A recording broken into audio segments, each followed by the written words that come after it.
নমস্কার দাদা ভাইরা, আমি বৃহস্পতিবার দিন শ্বশুরবাড়ি এসেছি।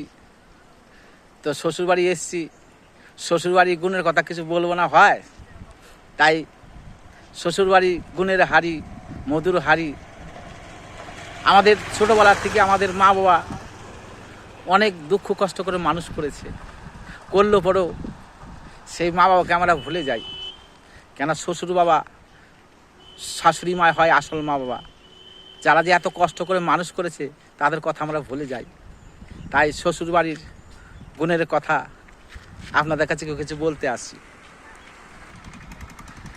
শালিরা বলে আমায় জামাইবাবু আমাদের রোগা কালো, শালিরা বলে আমায় জামাইবাবু রোগা কালো, আমাদের দেখতে লাগে না ভালো।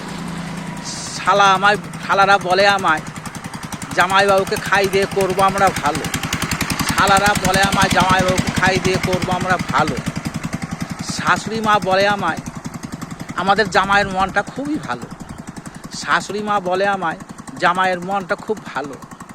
শ্বশুর বাবা বলে আমায় জামাই খাসি খেতে খুব বাসে ভালো, শ্বশুর বাবা বলে আমায় আমাদের জামাই খাসি খেতে বাসে খুব ভালো।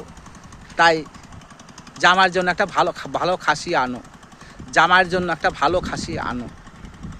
তাই যাই হোক দাদা ভাইরা, দিদি ভাইরা, শ্বশুরবাড়ির গুণের কথা বললাম। কেমন লাগলো ভিডিওটা? লাইভ শেয়ার করে কমেন্ট করে জানাবেন।